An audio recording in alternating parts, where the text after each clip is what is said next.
we go into our dating lives worried that if we say the wrong thing once, if we make too much of a situation or, create a fight, that it's like we have this anxious thought like, oh, it's all over. I've messed it all up.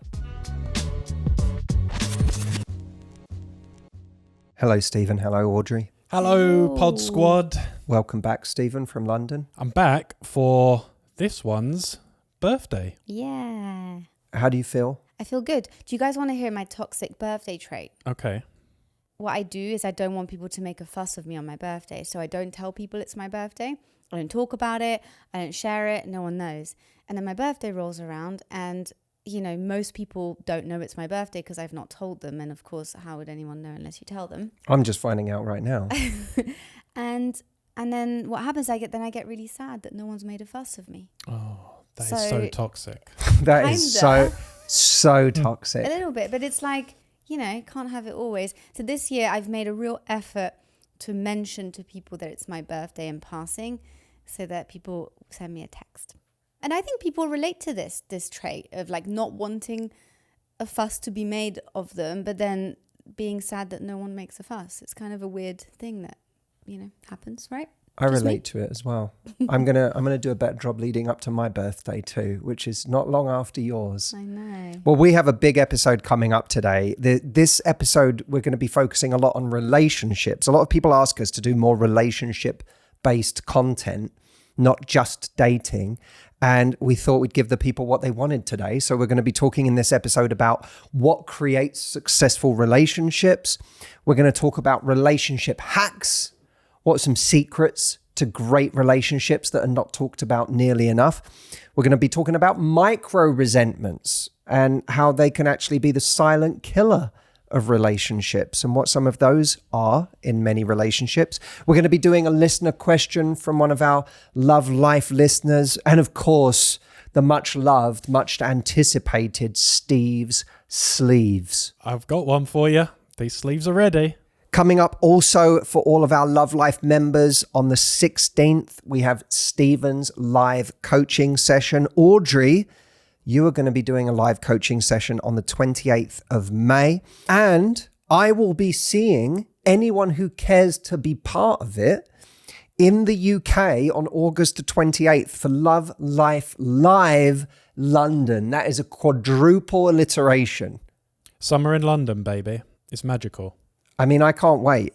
This is an invitation to all Love Life members. Anyone can come as long as you are a Love Life member to London to see me and the gang. Audrey and Stephen will both be there too, all on the 28th of August. We are still incidentally struggling with any kind of a name to call people who are members of Love Life other than Love Life members. The suggestions keep rolling in. I mean, emails coming into podcast@matthewhussey.com, coming in on the YouTube channel where we air the episodes. A lot of people saying Love Lifers is a name they like.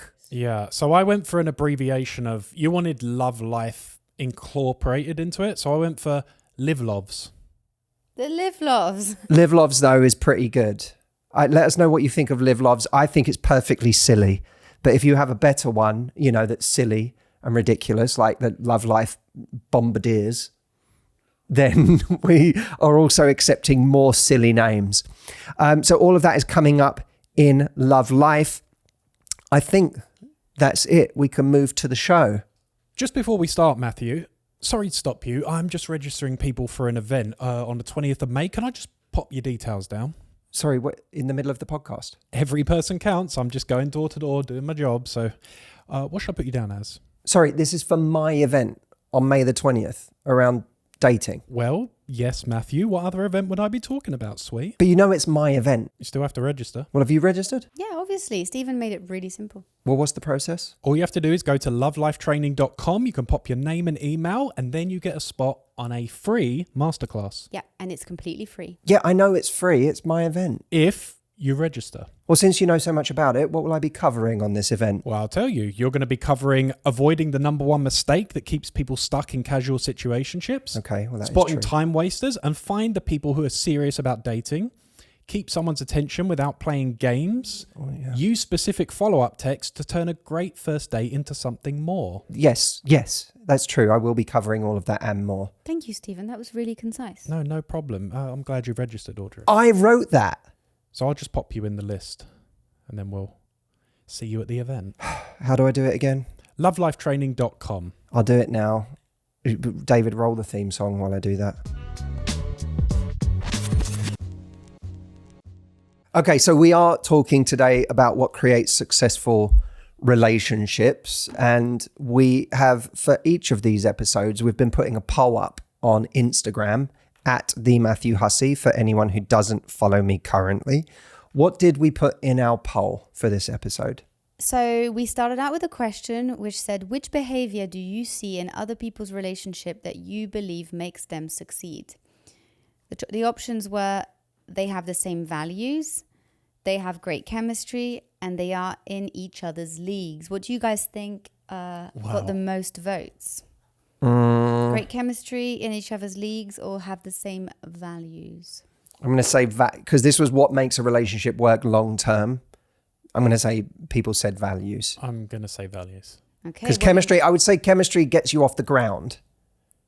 But I think values is what people would say is most important. You are absolutely correct, the both of you. We then did a follow-up question, and we asked people, if you picked option 1, which is values, what are the most important shared values that you see in those successful relationships? Values around money, values around honesty, values around family, and values around ambition. What do you think got the most votes? I think it's between honesty and family. Ambition, yes, but I don't think it's like the most important one. It feels like honesty, a lot of people would say, I think. I'm going to go honesty number 1. Maybe money number 2? Really?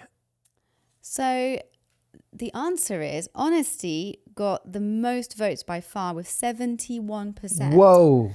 Family was the second one with 20%. Okay. We then had ambition at 6% and money at 3%. Wow. Which is really interesting. That makes sense though. I agree. Honesty is the most important of those specific values. That to me speaks to an enormous amount of an enormous amount of experience people have around betrayal, and people having, whether they've lied, they've cheated, they've gone behind their back on something, but people feel betrayed at the end of a relationship, and that the betrayal led to dishonesty. Yeah. And people sharing their feelings, communicating well, saying what they think. I think all those things, those are the things that people find the toughest day to day. You can also probably compromise on things around ambition, family, and money. You can kind of meet in the middle, agree to disagree, but you probably can't do that with honesty. Do you think that men and women would have voted the same way on this?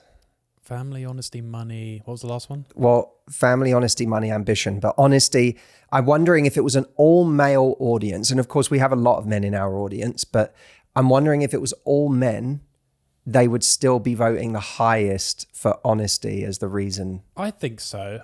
I think so. I think if we had put in there something like physical compatibility or sexual compatibility, that would have gone that would have kind of skewed the numbers, especially if men were voting. Because I think men really value kind of sexual compatibility. I think that would still have been high for women. But you're screwed without honesty.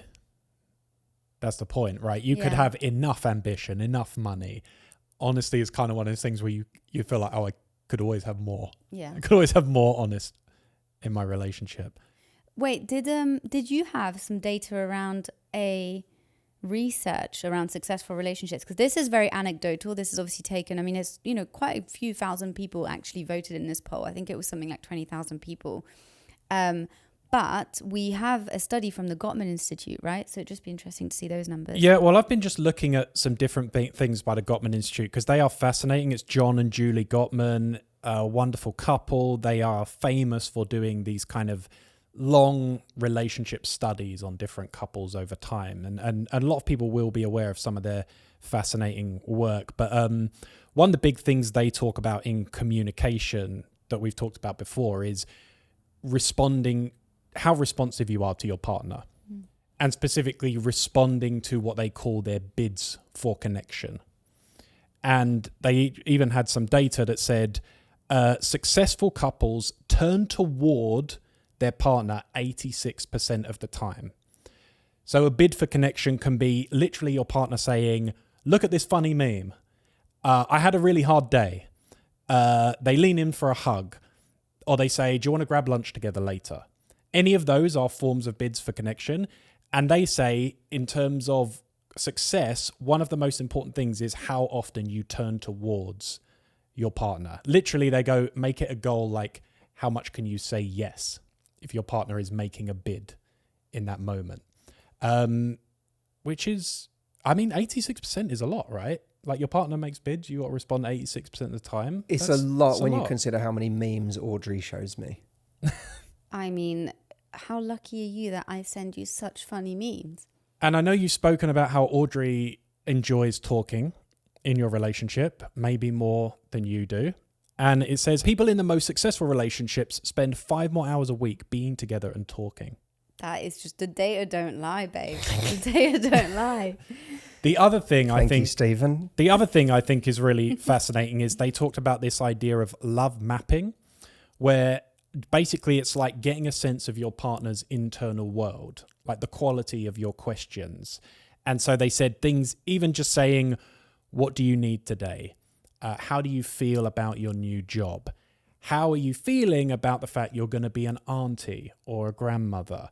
Like you're basically mapping their mind and giving them this open space to you're basically giving them the floor to share what's been going on. And they call it love mapping. You're like mapping their internal world. Now, Stephen, I'm curious on your opinion as to women who hear that and say, I feel like if I asked my guy those questions, I would get very short responses. I wouldn't get very open, vulnerable responses. It might even be met with a level of sort of annoyance at having to sort of talk about things in a way that I'm not used to. You know, this isn't every man, of course, but there's a significant portion of men who are not very verbal when it comes to what's going on in their mind. So if you ask a guy a very feeling related question, like, how do you feel about your new role? You might initially be disappointed with the level of response. I'm curious if you have any thoughts around that and what should someone do if their partner isn't very receptive to that style of questioning? Yeah, I think you can explore with them. I think it depends on the setting. It can kind of help sometimes if you're doing something else at the same time and then bring up these things so it doesn't feel like an interrogation and it just feels casual. But like you're going for a walk in the park, and while you're walking and sort of taking in nature and doing an activity, you use that time while their brain isn't occupied by 100 other things, and when it doesn't have the intensity of sitting on the sofa and just staring into each other's eyes, taking that opportunity to get someone to talk. Yeah, and even being like, oh, do you think any parts of it are going to be difficult? What are you most excited about? Like give something that gives them a chance even to have a concrete answer. Like, what are you most looking forward to in your new job? What thing do you want to do when you go on that trip or when you go home? What's the exciting thing you're going to do? And I think the more questions are kind of gifts. I think a lot of people actually don't get a chance to express themselves as much as they'd like. And men can definitely feel that as well. They can feel like, I don't get to say that because frankly, I never feel it's permitted for me to talk about that. So I think some people are more grateful for it than you think. And yeah, I think we've got to do our own exploring a bit, our own curiosity. I also think it's about knowing who you're speaking to. If you know that you're speaking to somebody who's not really connected to their emotions, and what you're trying to get is, are they feeling, nervous about the restructuring at work? You can just be like, how was your day today? Did anything happen? How's that restructuring going?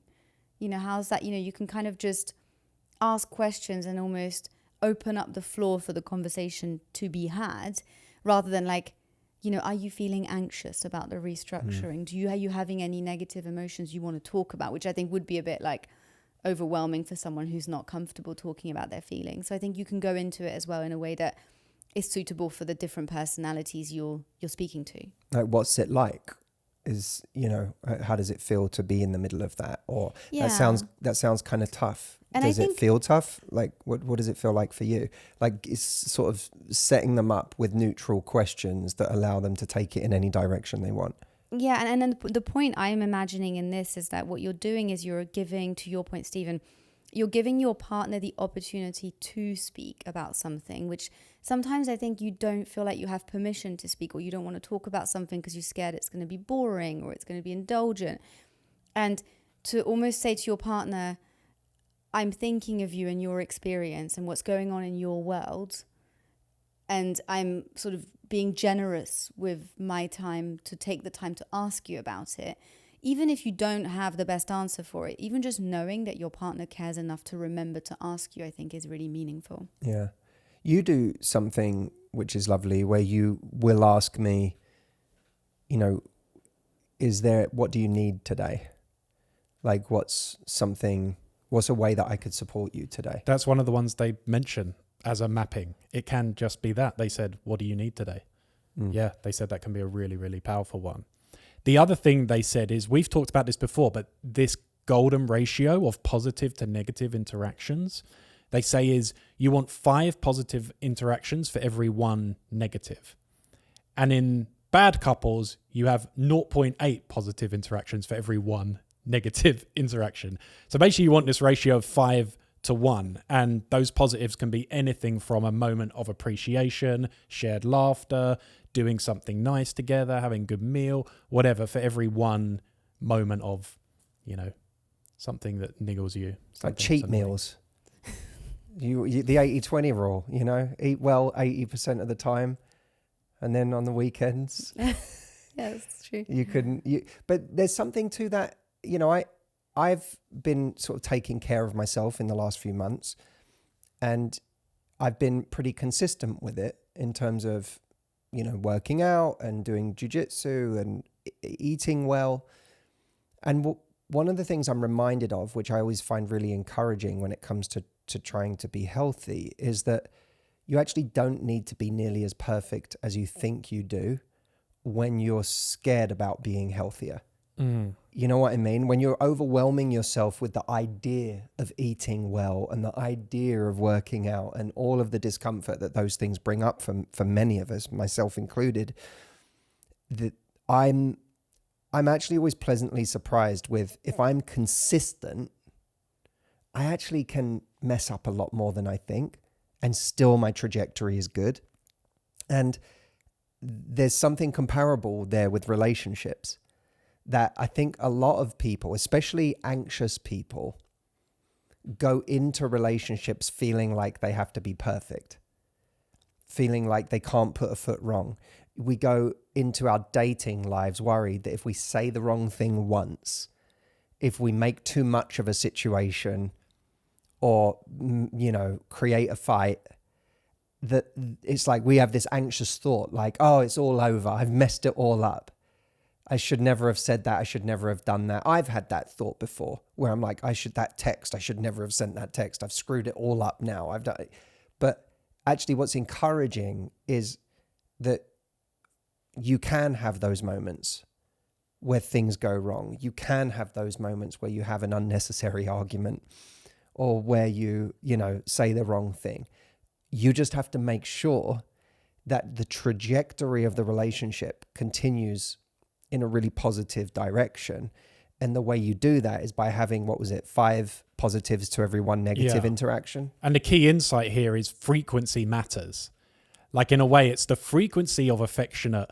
It's not good enough once a month we have grand affection day and we have sex and we go out and it's all sweet. Grand affection day. It's like, it's like the thing of like, oh, we have amazing sex once every 5 weeks. It's like, no, actually the frequent affection is much more important than the grand gesture. And that's kind of one of the key insights. And even if your partner shares something they did and you like, that's the moment, like, show you're proud of them. Oh, that's amazing. You did that. What happened? Tell me about it. What did they say? You know, those are the moments to like amplify frequently when your partner shares that. I would also add to that, like, you know, you can have negative interactions with your partner, but so much of kind of the impact of those negative and positive reactions is what happens afterwards, like how you repair from those things. Because if you do have an argument and you kind of like, it's an unnecessary argument about something stupid, even if it's like a really big fight, like if you then go, I'm just gonna pretend it didn't happen, not mention it and carry on, that's where you actually start to build resentment. Versus, like, I think repairing is such a strengthening of the relationship, because I think fighting and arguing is actually really important. And, you know, you have phases in your life where you argue more or less, and you have moments where maybe you're overcoming something together that's like a big thing, and so you're fighting a lot about one thing until you've resolved it. But I really believe that couples that never ever argue, it's usually because one or both of them is just not really expressing what they're feeling, and they're not communicating the things that they're struggling with, the things that are in their minds. And when that happens, all that happens is that then resentment builds up, and eventually it explodes in this thing that's really, really toxic and unhealthy. And sometimes it even results in just a breakup. What do you say to people who, when they fight, they have very different styles around the repairing after the argument? So one of them, let's say, is a much more anxious type who wants to repair it immediately. They're just like, we had a fight, like they don't want to go another 20 minutes without making it right.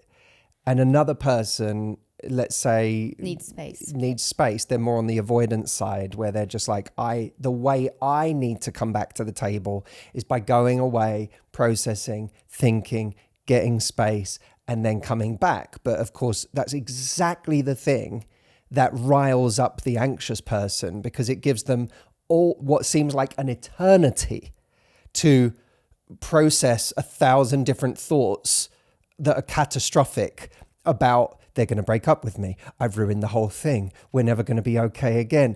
Like all of that comes out in that time. So one person, it feels productive for them to go away, but the other person feels like, I can't trust you to go away, you may never come back, I need to fix this now. What do you say to people who have those different time frames on repairing? First and foremost, there's a question mark around compatibility, because I do think that there are some people where if their kind of style is so drastic from yours and you need completely different things in moments, it can be a sign of incompatibility. But before jumping to that conclusion, I think, you know, it's all about the communication, right? You can literally say to your partner, I have noticed that when we argue, you know, you need some space, but for me, I just need you to know when you ask for space, it makes me really anxious. It really evokes this sense that I'm not safe, that you're never going to come back. I obviously like have some abandonment wounds going on in there. You know, I'm obviously struggling with that, but I just need you to know that, because it would mean a lot to me if we could come up with a system where your needs are being respected in that moment, because I don't want to ambush you, because I appreciate for you, that's what you need. But also my needs are being met. And it might be that we say, like, let's take some time and regroup in 1 hour. It might be that, you know, you say to me, I want you to know I need some space, but you're not unsafe. I love you. This doesn't change anything between us. I need a little bit of space to process this, because that's what I need. You know, like, I think that you can come up with something where you can sort of compromise in the middle about what each other needs. But I think what's really important to remember, if you're an anxious person or if you're somebody who is more avoidant and needs that space, your partner needs the thing you need as much as you do, even though it's the complete polar opposite need. And I think connecting to that can be a helpful thing, because you start to realize they're not being selfish by needing some space to run away and take their time. They're actually doing exactly what they need, which is exactly they need it as much as I need them to be there, and I need to resolve it right now. It's like just because the needs are different doesn't mean that they're not just as powerful for the other person, if that makes sense. Yeah. And I think throughout the process, you still have to communicate affection and love, even when you are taking space or fighting. And you know, there is a thing I was reading about your fighting style, and the couples that fight well tend to diffuse tension by either showing humor, expressing affection, conceding on certain points their partner makes, and you don't stonewall. Yeah, Like that's so true. you have to still show some modicum of like, I'm caring about you in this process. I'm not just like walking off to potentially never speak to you again. You need to show safety. That idea of conceding on some of your partner's points is really, really underrated, and it's so powerful. When you're in the middle of an argument where you've both got the weapons out and you're both coming at each other, and it has now become a situation where you are so entrenched in your way of thinking and they're so entrenched in theirs, it becomes so unconscious at that point that it has the potential to spiral out of control. And that's where you say things and behave in ways that you end up looking back and going, God, that was a really ugly side of me that came out. And that was a really ugly side of them that came out. You know, we've all been there where someone on the other side of an argument concedes on something, says, when you say that, I get it. I get what you're saying there, and that makes sense. And you know what? I'm sorry for that. When you hear that from someone, you immediately soften. Your body language softens, your tone softens, and it begins a kind of a new spiral that starts to ease up the tension. And to me, there's the physical equivalent of that is where like you're fighting and you're sitting in silence after a fight, and one person decides to like just extend their pinky to like a toe grab. Yeah. Like you just feel like one finger on their hand sort of, you know, grab yours. And you then do the same. Maybe you move your hand by an inch. And it's the tiniest thing, but it's like this tiny miniature pinky-sized olive branch that makes you soften a little bit. And there are physical equivalents of that, like the one I just mentioned, and then there are verbal equivalents of that, like what you're saying, conceding on something, which says to someone, you may have thought the rules of the game were, let's each be right about everything. And what you're saying without saying it when you concede on something is, just so you know, that's not the rules of this game. It's much more interesting than that. You can be right and I can be right. I can be empathetic and you can be empathetic. We can arrive in a place together where neither of us stand where we originally started. And something more interesting comes out of this. And when someone understands that those are the rules of the game, there's a good chance they start playing by those rules instead of the rules they thought, which is, you know, don't like avoid any kind of wound whatsoever. Avoid any kind of, do not admit any weakness whatsoever. And that's not to get political, but that's like, to me, that is the problem out there right now, is that there is so little nuance in, and it's like the rules of the game are be right about everything. And be like unbendable. Be unbendable. Never admit wrong, never admit weakness, never admit that you can be wrong about anything.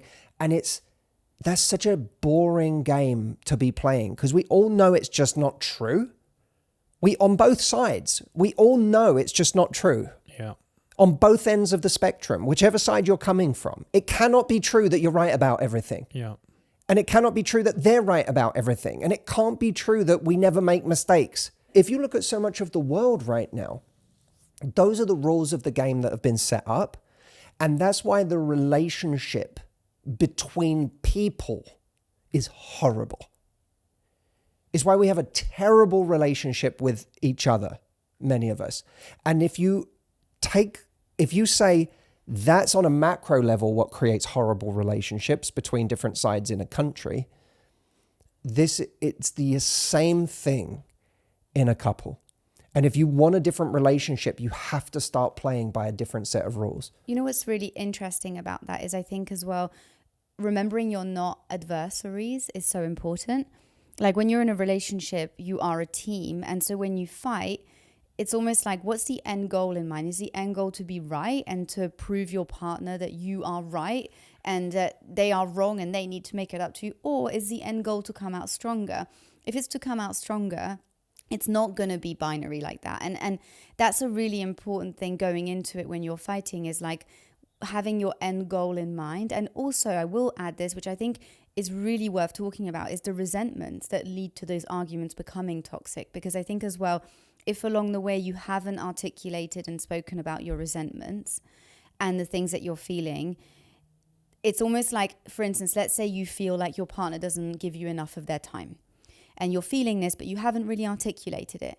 And then at the last minute, they cancel on you for something. So you go, you're so selfish. I can't believe you would cancel on me. And they're like, what are you talking about? There's a really good reason. Like, my boss has asked me to stay. I don't have an option. Like, you're being really aggressive right now. I can't believe you're speaking to me like this. And that would be a very common argument, or, you know, that's the kind of skeleton of a very common argument. But the reason that person's fighting is not because they're canceling that one time. It's because they don't feel valued in these 20 other situations that have happened before. And if you haven't communicated that, or if somebody isn't self-aware enough to go, actually, I haven't made my partner a priority, so this reaction is probably because they don't feel made a priority and it makes them feel undervalued, then you can kind of, if you're not doing that, you can almost take the argument too much at face value. Instead of going, there's a reason. If I believe my partner is a reasonable, rational, kind person who wants the best for our relationship, if I really truly believe that and they are having this reaction, I need to investigate why that reaction is happening. I need to be compassionate to the fact that they're feeling this way because there's a reason they're feeling this way. And they wouldn't be, maybe they are being irrational, but that's unlikely if their track record is that they're a very rational person. So I think there's also, you know, that going on where people aren't necessarily nuanced about the root of the argument, and they're fighting the wrong problem and they're not doing it together. Yeah, That's a great point. Yeah, it's like you're fighting the single battle instead of the actual conflict you're having. Yeah, exactly. You've got to pull it out from the root.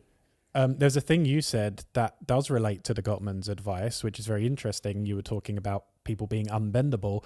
One of the things they say is most important in good relationships is allowing yourself to be influenced by your partner. That's such a good line. Yeah, I love that line. Yeah, they said basically it shows you value their impact, you respect them and what they have to say. And basically they said, you know, even in heterosexual relationships, when men resist influence from their partners, the couple's 81% more likely to break up.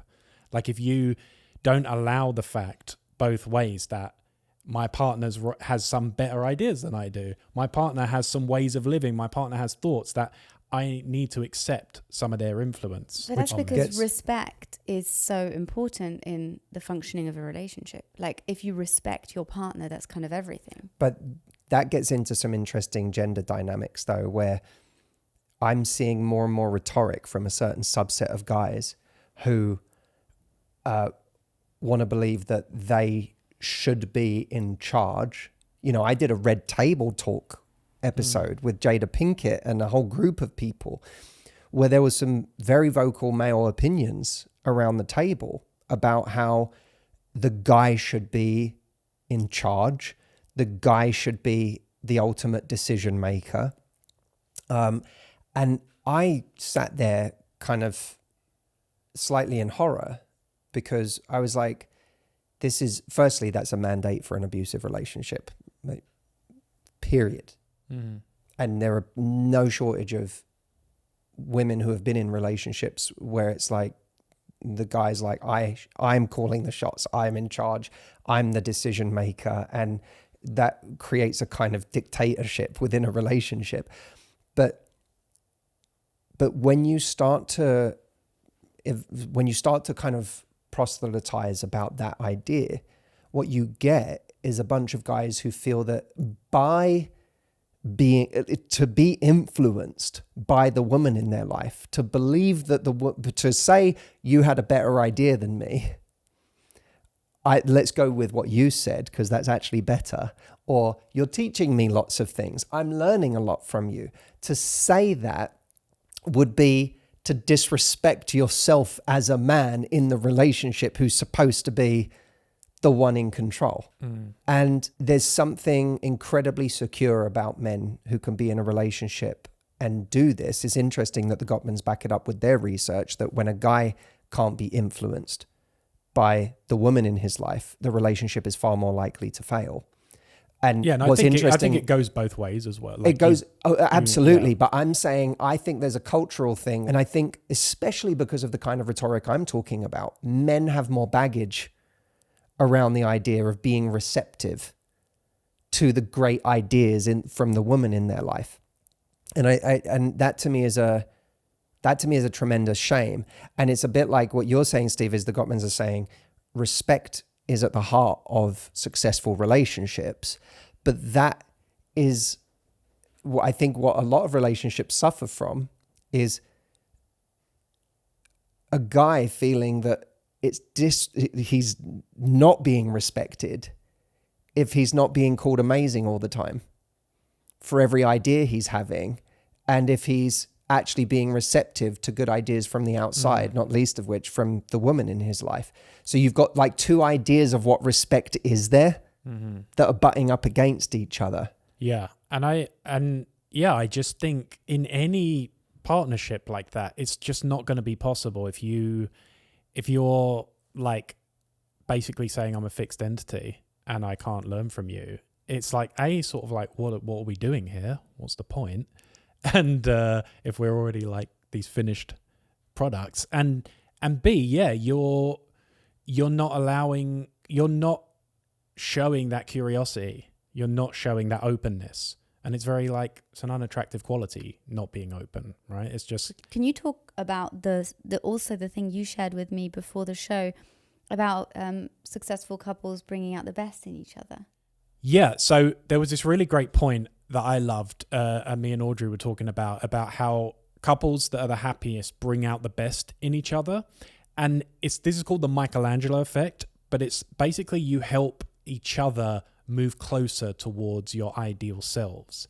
It's kind of like Michelangelo, it's like you're seeing the sculpture within the marble, but it's like, it's not living for someone's potential, but it's like you water each other like a flower, and you both grow and help each other form into that version. And you know how I think, because I love this, and I actually believe this is what you and I have done for each other. We've talked about it before. I've never heard it be referred to as the Michelangelo effect, but this idea of like, I really like who I am when I'm with you, and I really like the person you make me. I think, I was thinking about it, and I think the way to do that is to actually focus on your partner's positive traits and to reaffirm back to them the things that you really appreciate about them and you think that are really valuable about them. If you're like, I've noticed you're such a hardworking and kind and person full of integrity, and I really, really love that about you. That's going to make them want to do those things more. It's going to make them want to almost kind of like, well, I want to live up to this image that you have of me, because I like feeling this way. I like feeling like you think that I'm a kind person. I'm hardworking. I have a lot of integrity. I like those things about myself. So I'm gonna double down on those traits because I want you to keep thinking that about me. I also think that it makes you more receptive to feedback, because if you feel really, loved and admired for the person that you are, when someone then draws attention to something that they think, they need more of, or an area that you could improve in, you're more receptive to that because you've got almost a foundation of confidence. We said that we wanted to talk about some under the radar relationship hacks, skills, advantages that you can bring that can make a relationship successful. I have one immediately that comes to mind. Go on. Normally, I think when people hear this question, they go straight to certain, like how to behave towards your partner, or a kind of something to do in the middle of your day with your partner, or how to approach them in something. For me, the work starts at the most fundamental level of wanting to be great for your partner, wanting to do things for your partner, wanting to celebrate your partner. Because I think the problem with most relationship advice is that it's asking people who already are unmotivated to do more. Like if you imagine that, taking someone who's unmotivated to exercise or eat well and telling them to do more of the thing they don't want to do, that's really, really hard. The same is true in relationships. It starts at the most core root level of, why do I want to show up for my partner? Why do I love my partner enough to want to celebrate them, to want to show up for them? And that to me becomes the most important question. What is my why? And how do I access my why easily so that I don't have to go to a weekend seminar for a whole weekend and sit there and connect to why my relationship is important, but I can get there instantly. And there's a technique that I have always taught on the retreat called emotional buttons.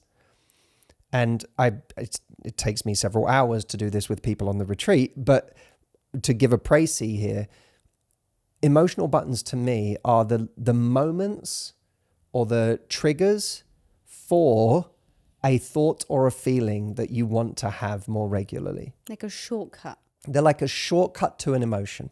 If you want to work out and you're trying to get motivated, you can have a shortcut to that feeling through these emotional buttons. Through emotional buttons. If you want to show up better in your relationship, what's the shortcut to how much you love your partner that can help you get there a lot quicker? You have to kind of start to notice these things along the way. Like for me, I've said this on the retreat before, you know, there's a moment in the movie The Fighter with Christian Bale and Mark Wahlberg. It's about two boxers, and Mark Wahlberg's character, he's about to get in the ring in a really scary fight, and his older brother comes and like puts his forehead against his in this really loud, scary environment. Everyone's cheering, he's nervous, and his older brother comes up to him and puts his forehead against his, and it's almost like he just rocks with him and like calms him down and is there for him. And there's something so powerful about that image to me that connects, like I only have to think about that and it connects me to the kind of older brother that I want to be in my life, the kind of older brother that I aspire to be. And instantly I'm like, what do I want to do for my brother today to create that feeling? For you, Stephen, or for Harry, what does it mean for me to be that older brother today? And that all comes from that one little moment in that movie that I didn't know beforehand would trigger that in me. But when I watched it, it really did. And an emotional button is when you take that moment and you kind of package it up, you know, so you could have that clip saved on YouTube, or you could even just have the memory of that clip and write it down somewhere, you know, Christian Bale or Mark Wahlberg moment in The Fighter. And that could be an emotional button for being a great brother. You don't know this, it's like a little thing, like a little mannerism that when you do it, it's like it connects me intensely to how much I love you. It's not logical, by the way. It's not logical at all. It's purely like this thing that you do that like really fills me with love for you. And you don't do it that often. It's not like a everyday thing, but even when I think about it, I'm like, oh, I love this person so much. And I can have that written down as an emotional button, like to imagine just for a brief second you doing that thing. And it really connects me to how much I love you. It connects me to how I want to show up for you. It connects me to you're this person that I just want the best for. The emotional buttons are very specific things, But when you have one, and when you come across one for your relationship, for your romantic relationship, you should write it down and hold on to it. Because to me, that's like the ultimate relationship hack, if it can be called a hack, is that in the morning, you start from a place of really wanting to give to your relationship, as opposed to starting from a place of feeling like giving to your relationship is a chore or really one more powerful thing that you have to do in your day.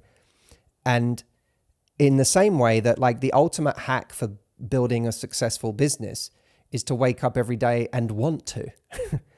It's like the ultimate hack is that you wake up. The ultimate hack for being fit and having a great body is that you actually get excited about working out. You actually want to. You feel pulled to do it instead of having to force yourself to do it. And I'm talking about that, but for relationships. If you can connect to your why in that way, using emotional buttons, your relationship will be one of those rare 1% relationships that just gets better and better and better. By the way, before I want to hear your guys' secrets to this, before I do that, this is probably a perfect moment for me to mention this. The emotional buttons concept comes from the retreat program that I do once a year. That retreat program I am doing again in 2025. It's not, I don't want to make it sound like this is a relationship retreat. It's not. This is a retreat for anybody who wants to build their confidence, anybody who wants to work on their relationship with themselves, anybody who wants to look at what self-sabotaging patterns they have that they've had their whole life and wants to change them and disrupt them, anybody who wants to learn tools for emotional regulation so that they can get into better emotional states and not get locked in negative states. But I'm doing it again in October of this year on the 18th and 19th in Miami. And you can grab tickets at mhretreat.com if you haven't already. This is going to be a really special event. The retreat used to be 6 days long. It's now 2 days. So it's a much easier event to get to. But if you haven't already got your tickets, mhretreat.com is where you can get those.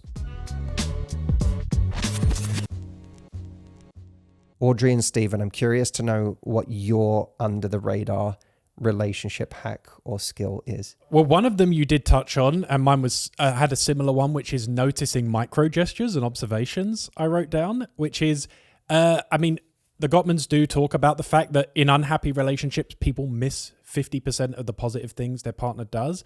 But I think you can almost go, I think a lot of appreciation, but even noticing micro gestures. Or even you were at a social event, they did something like, I noticed the way you talked to my sister or auntie, and like I was watching you, and like you were so warm and loving, and even just showing I was observing, I noticed that. It just goes such a long way to like that curiosity. Also, I think learning your partner's favorite things. And if they're in love with the subject or their job or something, you don't have to be an expert in it, but it actually goes a long way. If you like read a book on it, learn something, go watch a video on something they're into or they do, share it with them, make a night. If they have a certain movie series you've never seen, TV show, there, it's like, let's make a night and make a thing of it. And I want to like be a part and learn about it, or their hobby. And this isn't the same thing as needing to be into it yourself or doing it regularly with them. I think that the gesture of, like you said to me recently, you were like, I really want to come and watch you again in jiu-jitsu one class. And, you've been to see me once in the entire time I've done Brazilian jiu-jitsu. And that's fine. Because it starts at 6 a.m. Right. That's why. Usually. Yes. It's an early start. But by the way, I don't need you to be into it. I don't. But the fact that a few weeks ago you were like, I really want to come and see you again. Like, I want to find a day to come and watch you. You haven't been. And that's because it's at 6 a.m. But it actually doesn't even matter to me that you haven't been. It was just really nice that you said that. Like, I remember that was a really lovely little moment for me where you showed, like, I want to show an interest even if only once in a while, in this thing that matters to you. I just want to make that point, because it's not about like getting into the thing that they're into. No, you don't have to be into it. But even if they say their favorite book is X, it's like, read it. Like, their favorite movie is X. Why don't you check it out? Like, and I think it's just a really easy thing you can do.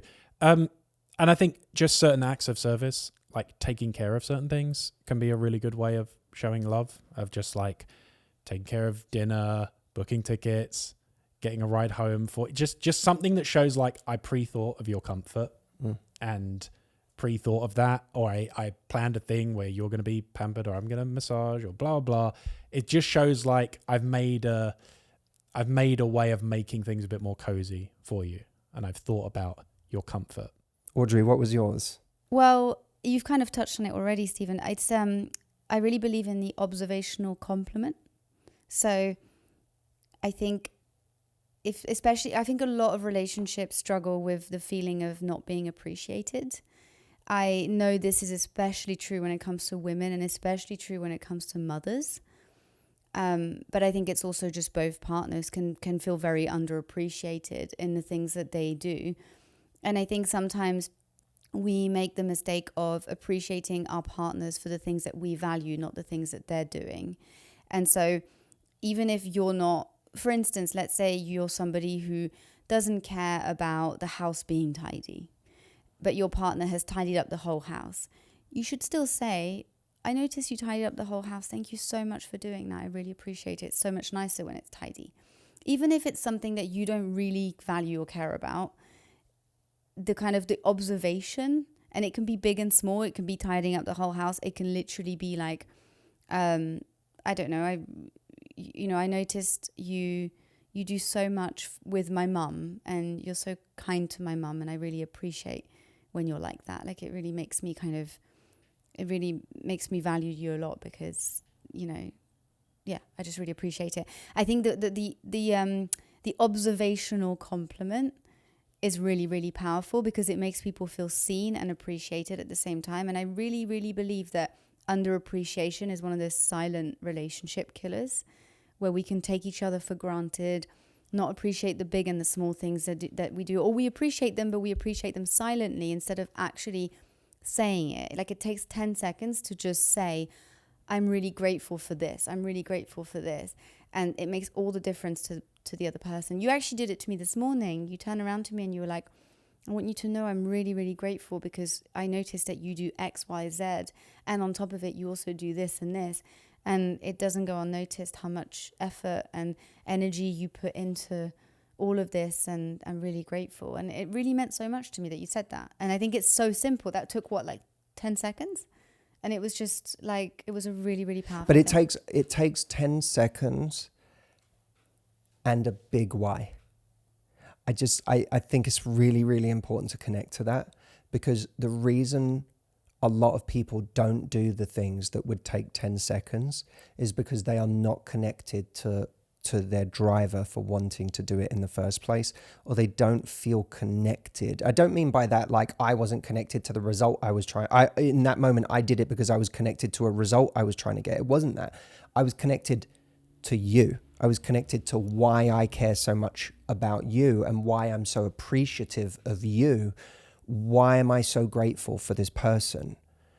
And in that moment, when all of a sudden I feel genuinely connected to not taking you for granted, and I feel genuinely appreciative of what you bring to my life, all of a sudden saying that thing feels effortless, because it's just an extension of what I'm actually feeling. I'm just verbalizing what I'm feeling. But if you try to take a person who's not feeling it and say, it will just take 10 seconds, just go say that thing, it will feel like moving a mountain to go and say that thing, even though it would take 10 seconds, which is why connecting to your why through emotional buttons is so, so important.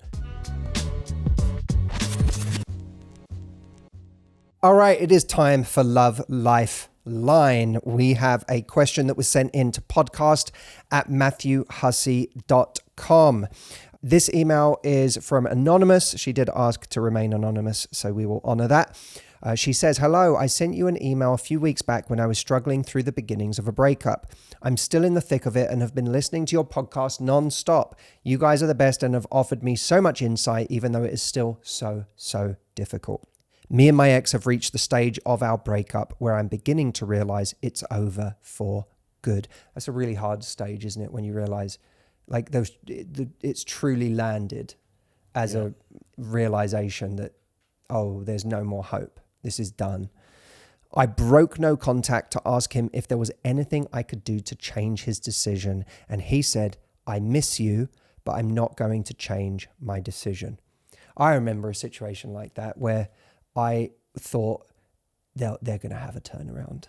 They're going to come to their senses. They're going to and you know, when friends are being like positive around you, they'll all tell you like, they're going to realize that, oh, you just watch. They're going to regret this one. I remember getting a text from someone where they said, you know, I know this is really hard for the both of us, but I just know it's the right thing. And that was the most painful moment of the breakup for me, because it confirmed what all of the hopes I had of like, they're going to realize what a mistake they've made and I'm going to get to say, I told you so, evaporated. And the reality of, oh, this person doesn't think they've made a mistake landed with me. And then like it was doubly painful. She said, I feel so undervalued. He said it's nothing I've done wrong and he didn't stop loving me. But he just doesn't think we're quite right for each other. It's so hard to hear because he is perfect for me. I feel so small and insignificant that he's seen all of my true colors and values and efforts, yet wants nothing to do with me. I'm beginning to see him as a different person. He's distant and cold. We don't speak now. He asked me to stop talking to him. I was planning on doing that anyway, but he said it in a snappy and irritated way, as if I was a nuisance to him for conveying my feelings to him about being dumped. He is becoming a stranger and a distant memory in my mind. It feels weird. I was once so close and so in love and so enamored and happy with this person. It feels wrong to let them slip away. I don't want to let their memory go, but I also know it's a step in my healing. Please help me. I don't know how to cope with watching my love become a stranger. I don't know if I'm strong enough to let them go. Thank you for reading. God, could any email sum up more perfectly the pain of a breakup and the way that it confuses, confounds, inverts our reality, where it takes this person we were closer to than anyone in the world and has them revert back to being a perfect stranger in our lives. And the coldness with which someone can seemingly just amputate the relationship from their lives when we can't even imagine letting them go. And we're watching them almost become colder by the second. Now they're not just letting go of us, they're irritated that we're even expressing our feelings to them. And there's this fundamental disconnect, which is actually reflected in this email, where he's feeling this way, like, hey, I don't need any more of your thoughts and feelings, and starting to feel irritated by it. And her side, which is, she says, it's so hard to hear because he is perfect for me. That is the complete contrast between the two positions. And it's part of the madness that we feel when someone's breaking up with us and we have a completely different set of emotions than they do, that you're perfect for me and I can't let you go. And you can't seem to get away quick enough. And the longer we hold on to this story, this idea that they're perfect for us, the longer we hold on to this, what seems like a fundamental incompatibility between these two realities. And actually, I think a huge part of the grieving process in any breakup, and it is a grieving process, is to have these two realities actually start to merge into one reality. And the one reality is that actually what this has revealed is that he is not perfect for you. What this has revealed is that despite having had wonderful times with this person, which I'm sure you did, I'm sure you can think of many good memories in the relationship, there was a real disconnect between the way you have been feeling and the way they have been feeling. And accepting that they have been living in a very different reality than the one you've been living in is actually a big part of the healing. It's one of the most painful parts because it involves a kind of rewriting of some of that history at the very least. It involves us realizing, oh my God, I was occupying a different planet than you were. I was on planet, aren't we so happy? And you were on planet, I'm constantly questioning this and I'm wondering when's the best time to break up with you. That can feel intensely painful. It can even feel intensely embarrassing. That what I was living in a dream? I was on my own. I thought we were together in this and I was having all of these thoughts and all of these feelings on my own. That's one of the most painful experiences we can go through. But when we realize that, beyond the initial pain of that realization, it actually gets easier. Because now we can stop thinking of this person as the love of our life. You can't be the love of my life if while I was living in this romantic vision of what we were, you were wondering when to make your exit. That means the most romantic part of this relationship was actually me. I was the real love story of this relationship. The way I'm able to love was the real love story of this relationship. And that's a love story that will continue in your life. Someone once said to me, and I thought it was so powerful, I was going through a very bad heartbreak, and they said to me, Matthew, you have to remember that you saw the best of yourself in that relationship. And that doesn't mean I didn't do anything wrong, and it doesn't mean I didn't make mistakes or that my love didn't make me act out in ways that I'm not proud of and would have done differently if I was more secure in that moment. But the part of me that was able to love that intensely, that purely, the part of me that was able to give that much or fall that hard is one of the most beautiful parts of me. That's the part of us that we want to protect. And there's a world where we become proud of ourselves, proud of that part of us that was able to love in that way, and simultaneously realize that it was pointed at the wrong person. We didn't know it at the time, or maybe we did a little bit. Maybe some part of us did sense something. But even if we didn't, we have come to realize that that beautiful part of us, all that energy, all of that love was pointed at someone who ultimately ended up being the wrong person for it. And more than that, it's now pointed at someone who's behaving with total indifference towards us. Even irritability at the idea that we are struggling to let go of this beautiful, beautiful thing that we thought we had.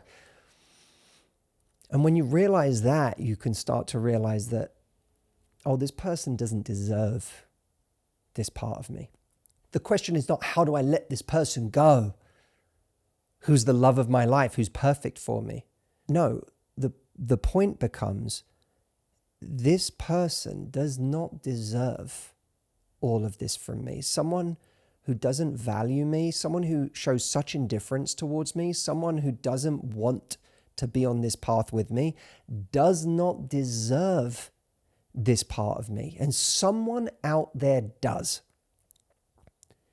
And to your point about, I gave him everything, he saw my true colors and values and efforts and wants nothing to do with me. It's extremely easy to take that as a kind of a true damning conclusion about our own worth. That must mean I'm worth nothing. If someone can be the closest person to me and see everything I have to give and everything that I am on the deepest level and reject that, that is an ultimate rejection. It's the ultimate rejection. It's tempting to think that way, but it's actually not true. The reason this person left can have many different origins. It could be to do with where they're at in their life. It could be to do with what they think they want right now, which may or may not be something that ends up making them happy. Have you ever wanted something really, really badly and told yourself, this is the answer I need? I don't want this job. I need a job like this. And then you got that job and it made you even less happy. Where you thought, I know what I need to do. I need to move to this country. And then you moved there and it didn't make you happy at all. Or you moved to 5 different countries and you came to realize that none of these countries made you happy. None of these cities were suddenly this paradise that you thought it would be, because the reality was you were continually running from something, hoping that you were going to find a different experience when you got there, not realizing that the unhappiness was coming from within. Someone being with you and getting everything from you and then taking it for granted can have far more to do with their value system or their idea about what's going to make them happy that they don't even know for sure is true than it has to do with your value. But what is true is that you can't be around people in life who take what you have to give for granted. That has to be the rule. I cannot be around people, friends, partners, especially the person we're going to spend our life with, who do not value and who take for granted who I am and what I have to offer and what I have offered. That's the real story here. It is not a story of how you have no value.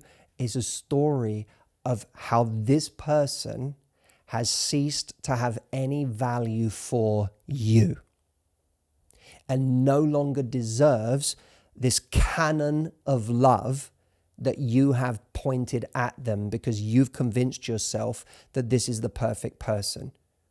What you now have to do is reason with the part of you that thinks that, understand that this is an old script, that this person is speaking from another time and another mindset, but they keep saying the same words, not realizing that these words are now well and truly out of date.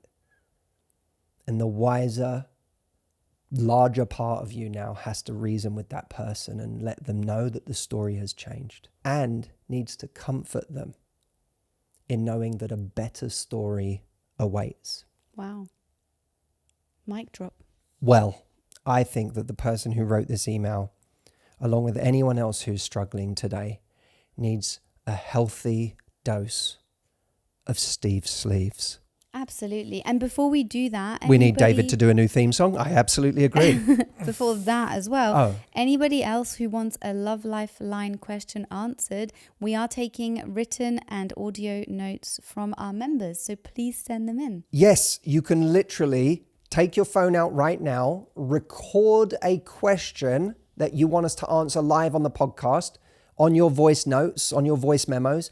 Send it to podcast@matthewhussey.com. Keep it to 30 seconds, no longer than 60 seconds, and we will play it out loud on the podcast and answer it. If you are a Love Life member, you get front of the line access to this. So we are picking from our Love Life members first and foremost. But do send in your questions, podcast@matthewhussey.com. And also, we want to read some emails from people who are just having fun experiences listening to the show, silly experiences listening to the show, interesting little anecdotes, not too long, but, send them to podcast@matthewhussey.com. We would love to hear from you. There was one here from Marissa who says, "Hello, Matthew, Audrey, and Stephen. I just wanted to start by saying thank you. I've been a long-term listener and appreciate the amazing advice all three of you have provided over the years. The new podcast format has been really fun to listen to." Well, that's very validating, isn't it? It feels very laid back and inviting. It's like sitting on a couch with your best friends who tell you like it is and hold you to a higher standard in the most loving way possible. The addition of Steve Sleeves as a segment, or as I call it in my head, and now it's time for Silly Situations with Stephen. That's pretty accurate. Not always silly. And yes, it's the Veggie Tales narrator's voice, obviously. I feel it wraps up the end of the episode like a perfect little bow. Marissa. Well, there you go. That's a thumbs up, I think, for Steve Sleeves. And with that in mind, David, are you sticking with the same jingle for Steve Sleeves, or have you got something else up your jingle sleeve? No, I'm gonna do the old jingle, because just by saying that I forgot what was forming. But I have Psyched something to himself do. out. I have something. Next episode, there's gonna be a new one, but I'm just gonna go with the same one because I think it actually worked pretty well. But don't be bereaved, you know we can't leave. It's time for another episode of Steve Sleeves. Well, thank you, David. Hello, everyone. We're going to play a little game. We've been talking about what makes a relationship successful. We're going to play a little game of overrated, underrated.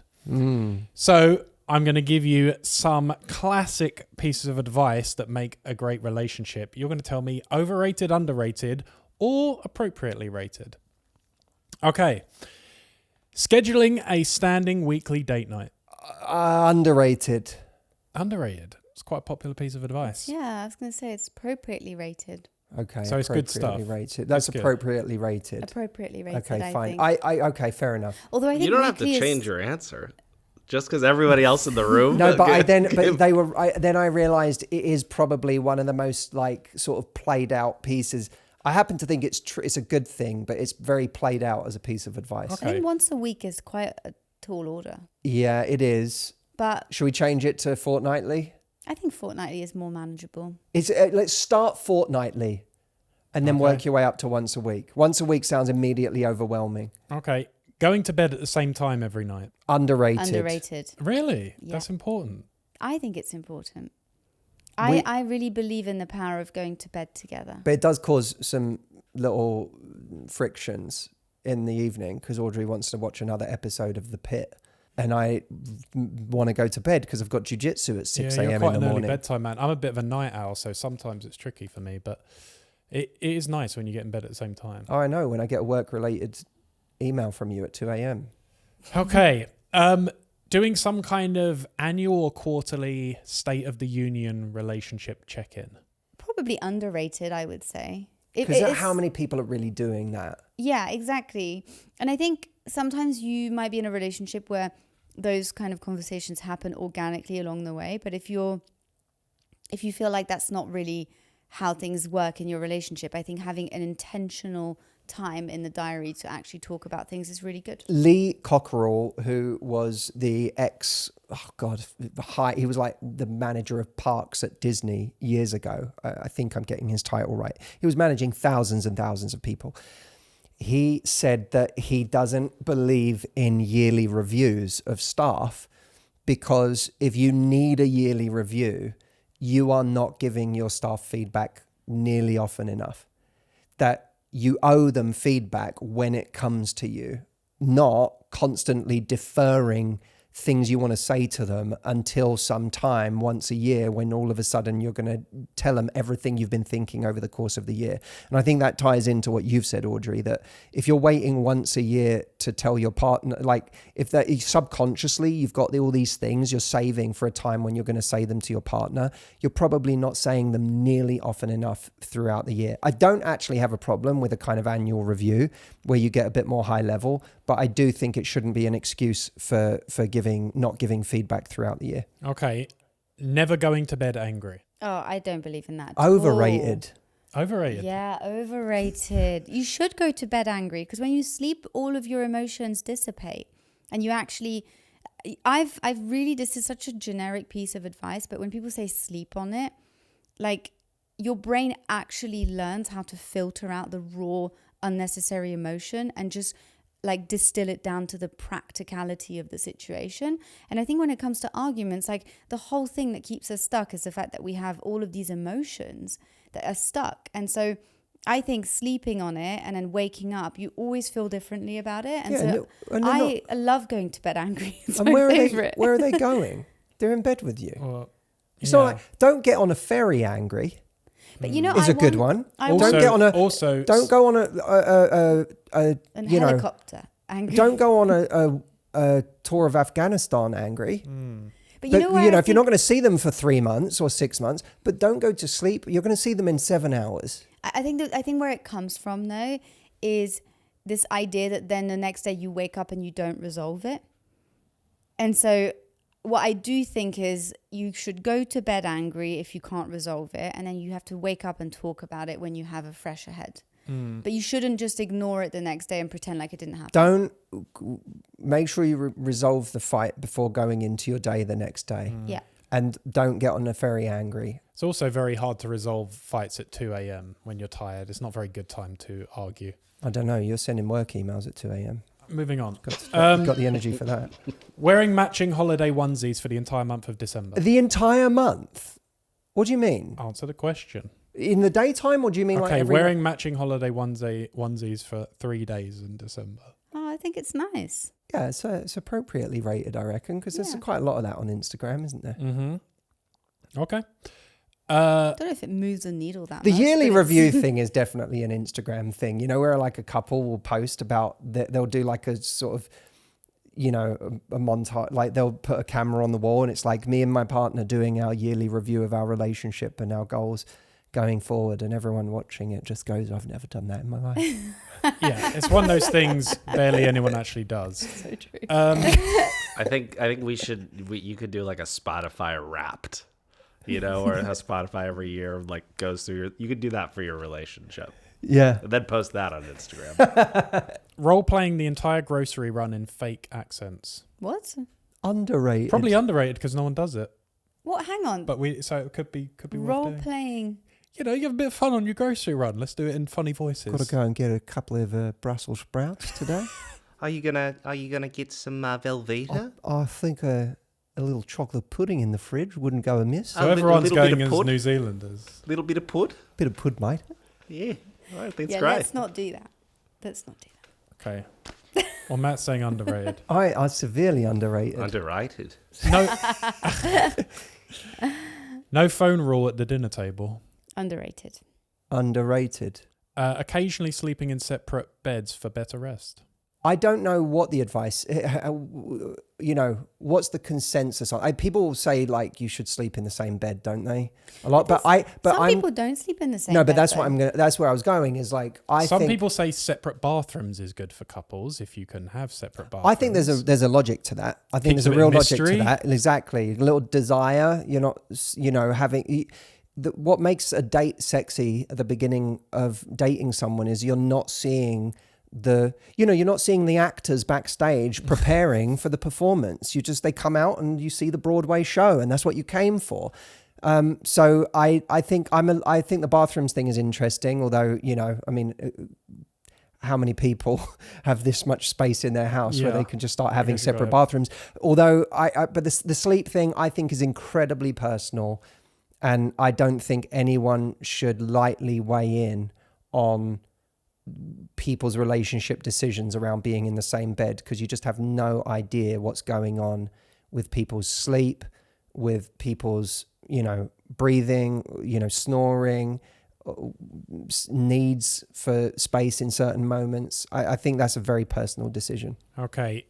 Texting each other good morning, good night check-ins. No, I think overrated. I agree with that. Audrey will say I think underrated. unnecessary. I love the way you said that. I like doing it because I want to do it, not because I feel it's an obligation. Yeah, with the exception of being long distance. I think if you're long distance, actually the bookmark of the day is really important. But what if you've gone away you've gone back to London for a few days? Well, you know how I feel about that. I You- tell you off every time because I'm like, can you just text me telling me you've gone to sleep? Because otherwise I don't know. Yeah, but but it makes me feel sort of a bit like trapped. Like, I have to send this message. And I like the feeling of like going to bed, not sending that text. It's like sort of living, like really living. So I'm free. Well, Don't. listen. But Clearly, I don't want it in life. I just like when you're away, it's like I'm Macaulay Culkin jumping on the bed eating popcorn.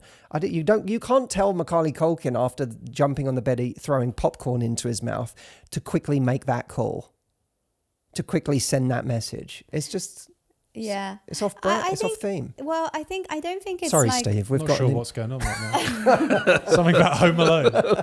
I don't think it's like a deal breaker, but I think there's something nice about it that keeps you tethered and connected. And I actually am of the opinion that if you're long distance, whether it's you've gone away or whether you're actually long distance, like generally in life with somebody, I think that actually having those early morning and late night touch points and then not needing to check in during the day is much more powerful, because you know that they're thinking about you first thing in the morning and before bed. And then that way you don't feel like you kind of need anything from them during those times in between. So I actually... That's different though, because they're not spending all their time together the rest of the time. Yeah, like I don't really text you a lot when I'm away in the day, but I always text you when I wake up and go to sleep because I think it's nice. If I don't send you a message at the end of the night, I'll probably send you one in the morning.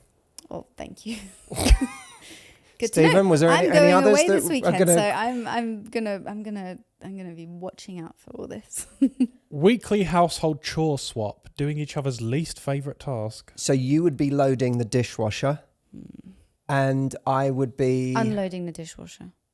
I don't mind loading it. I don't like unloading it. So you would be unloading the dishwasher. What would I be doing? Everything else. It's a bit inefficient to do each other's least favourite task. That is You should such probably... a false represent. You will take that back and you will tell people now that is a false representation of me. I will not have this stereotyped caricature of me being this oafish caveman around the house who doesn't do anything. You will correct this now. As we've established, Matt is a very clean man. He cleans up a lot. I clean up. Thank you, Steve. You are one of the cleanest I'm men very I know. tidy. Yeah. I've been tidying up after you a lot recently. So don't even, you don't even start.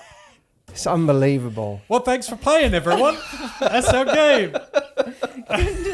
just a little joke. We didn't even do that one. Like, we can't even figure out what it's rated because My ribs are hurting from laughing. Was that overrated? I think we're done. I think we're Question done. mark. Yeah. Well, thanks for playing, everyone. Da, da, da, da. Don't forget to go and sign up to the brand new event Dating Made Simple that's happening on the 20th of May. You can sign up at lovelifetraining.com. This is going to be a really exciting event for anyone who is looking for love but feels like it's the Wild West out there. They keep running into people they don't really like or that they like, but it never goes anywhere. No one seems to want to commit. You're struggling to get momentum in the early stages of dating. You want a relationship, but my God, is dating horrible. If any of that describes your state of mind around this, make sure you are there on May 20th. I am going to make it much, much more simple for you to find love. You can sign up at lovelifetraining.com. And thank you for listening to this episode. Go follow us on our Instagram podcast handle at lovelifepod. Leave us a review on Apple as well, if you wouldn't mind. It would mean a lot to us. Help spread the word about these episodes. That would mean the world. And email us if you do, podcast@matthewhussey.com. We want to know who you are. Until next time, thank you for being here and have a wonderful week.